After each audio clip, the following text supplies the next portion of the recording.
I just built a software to track who are the first people to believe in me. So I truly feel like I might have just built a revolutionary software that might change the music industry. So I'm explaining to you a problem that every single artist in the world has. One of the biggest problems that every single artist that currently exists on the planet have, especially if they're a big artist, is that they don't know who their real true fans are. When you, an artist like Travis Scott, let's take Travis Scott for an example. There's multiple videos of him of being in the streets and getting swarmed by fans. And all these fans are asking him, can you sign my vinyl? Can you sign my vinyl? Can you sign my merch? And what Travis Scott does, he does something that's very smart. He asks the person, what was the name of my first album?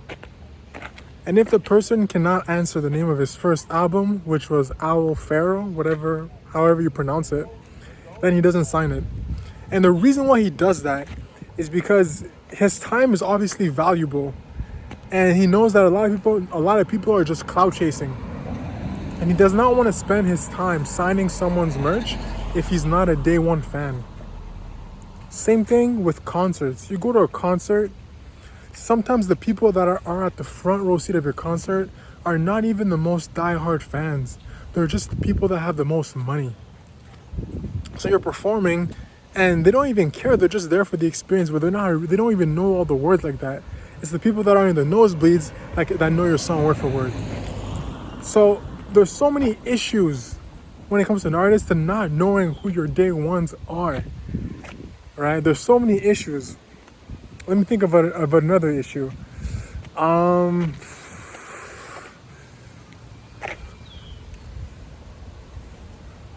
Another thing, when you pop off as an artist, everybody's on your reproductive organs.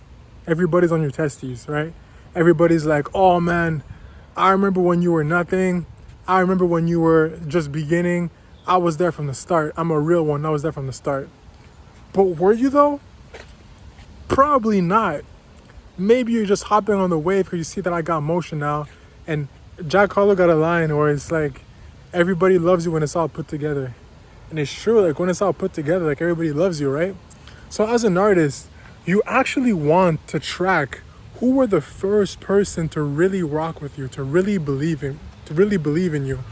And that's what I just have built. That's what this software that I just have built does. It's called a believer board. And basically what it does is that it allows you to track who were the first people to ever believe in your music. And the other beautiful thing about this is that this gives me an unbelievable competitive advantage and a moat over everybody else in the music industry. And the reason why is that this believer board cannot be replicated by an already established artist.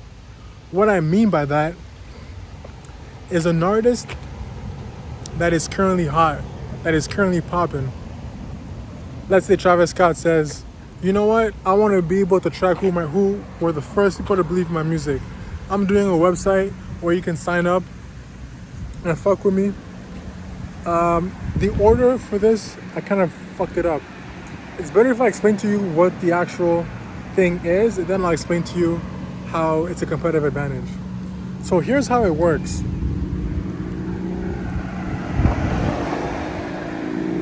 I'm just crossing the road right now.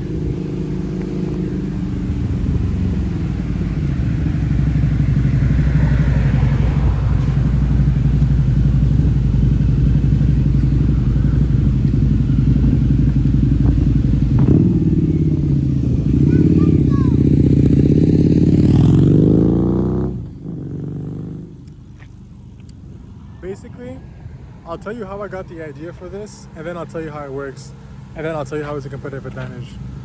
I got the idea for this when I was building my streaming platform. So I had the idea to build my own streaming platform where I was gonna post my music and people could stream it.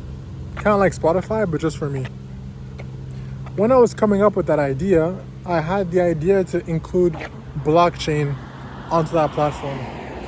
Blockchain technology. And the cool thing about blockchain technology is that it allows for provenance. What I mean by that is blockchain technology allows you to be able to know who were the first people to buy your coin and sell your coin? Who were the first people to buy your NFT and sell your NFT? And it allows you in perpetuity to keep track of all the transactions happening with your cryptocurrency assets. So my idea for my streaming platform initially was to sell my songs as NFTs. So I drop a song, somebody wants to buy it. Here, you can buy it as an NFT, and you can listen to the song and stream it as much as you want. Then, once you're done using it, you can sell it to someone else. That's the idea for the streaming platform.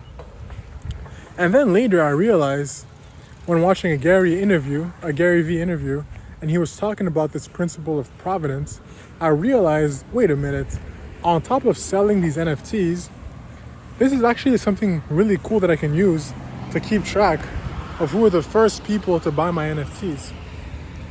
And then I'm like, okay, this is cool. What can I do with this information? And that's how I came up with what I call a believer board. And how the believer board works is that when my streaming platform is gonna go live, I'm basically gonna tell everybody like, hey, if you rock with me and believe with me, you can either A, buy my coin, compound interest, or 2, buy my song as an NFT. And the first people that are gonna rock with me and buy my song as an NFT, they will get put on this leaderboard. Basically how it works is for my entire career, when it's your first time purchasing anything from my brand, you automatically get put on the leaderboard. If you end up buying my music in 10 years, your place on the leaderboard will say, the date in the leaderboard will be in 10 years. Basically, what this allows me to do for the rest of my career, for any time that I'm interacting with a fan of my music and a supporter, I'll have literal data showing me how early this person was in believing in my music and supporting me. Whether he was the 10th person, 50th person, 100,000th person, I'll literally have data to prove this. And this is extremely powerful for all the reasons I just explained to you right now. But on top of that, it can't be replicated. For example, an established artist like Travis Scott and Drake can't do that and will never be able to do that. Why? Because they're already hot. If Drake says, hey, I'm selling my music, buy it, it's not gonna work because he already has millions of fans.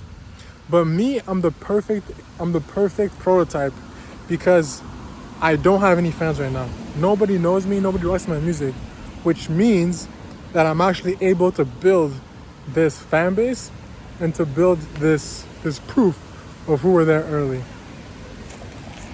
I believe that when I execute on this properly, I believe that this will become the standard for every single artist. That's my hypothesis, that it's just such a powerful notion and it's so important that I believe that it's just going to become the standard. Like it's going to become as much of a no-brainer as like having social media.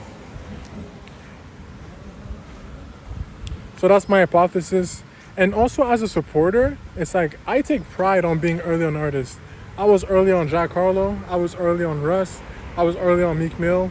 I was early on Lil Tecca, Lil Mosey, Roddy Ricch, Juice WRLD, Kid Leroy. I was early on so many people, but I have no proof that I was early. All I have is bragging rights. But now with this new system, the next time that I'll be early on a new artist, I'll literally have proof, and I'll be able to tell people, hey, like, I was the 50th person to believe in him. And that is powerful, my friend. So that's all I gotta say. What do you think? Do you think that I just invented something that's groundbreaking? Let me know in the comments.